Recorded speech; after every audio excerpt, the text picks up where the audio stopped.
the author mentions Bhagavad Gita as the New Testament of Hindus. What was your impression reading that line? And then probably I can share my views.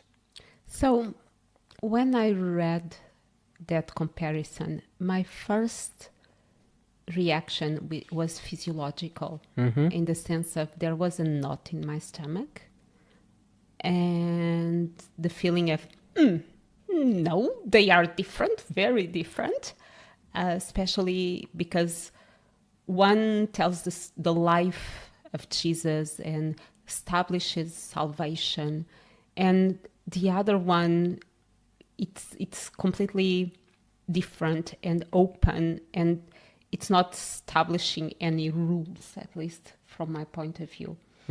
And they are very different cultures. So it was initially, I had resistance to it. I do understand that, especially for Western people, we need to have some comparison and to show this is as important as the New Testament is for you. So, and in that, from that point of view, I understand it. But in a philosophical, spiritual point of view, it's tricky, and I can't simplify it in that way. Yeah, I think you used the right words, that you felt a knot in your stomach. I also felt something similar. I'm not an expert neither in New Testament nor in Bhagavad Gita. I've hardly read any of it, but I still feel that the comparison made by the author in the foreword was more or less to establish the importance of the text, as you said, instead of saying that these are comparable texts or something. And I would say that both are canons. Both are canons, regardless. Yeah. But they are canons, both of them. Yeah, that I think I agree to. And again, on the Bhagavad Gita side, I also feel that everyone can interpret it in their own ways. There are many famous interpretations around the world, and I still think it's an individual journey. No one else can dictate and define the meaning of the text for you. It should be the case that you read it and whatever you interpret it out of it. But that's the rationalist me speaking.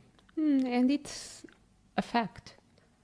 Yeah, like I'm not a fan of having a society or a hierarchy deciding what this particular line means to me.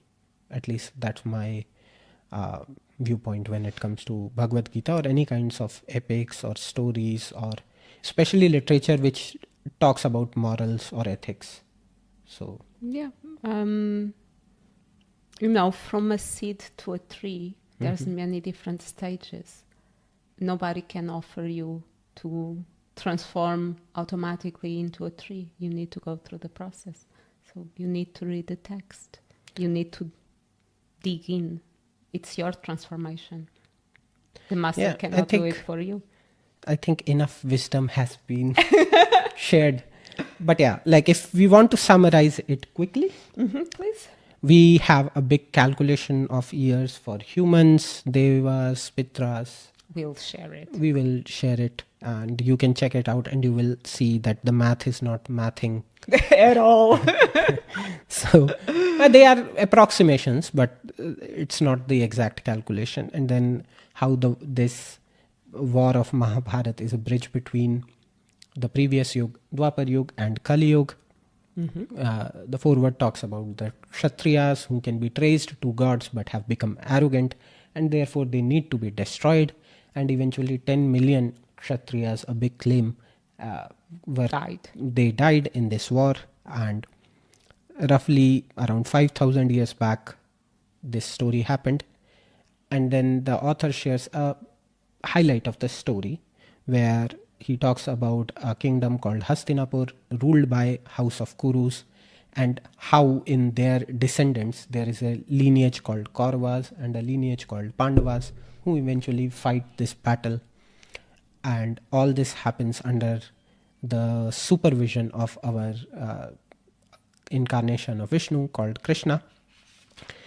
And then we also talk a little bit about Vyas, who is, as you said, time in the story. Big claim. Yeah, big claim. And then the discussion is on Bhagavad Gita, the song of the god, and its influence on modern India and Hindus. And in the end, the epicness, how big this epic is. It's 7 times longer than Iliad and Odyssey combined. And to complete this daunting task, Vyas asks for help from none other than Ganesha. Ganesh.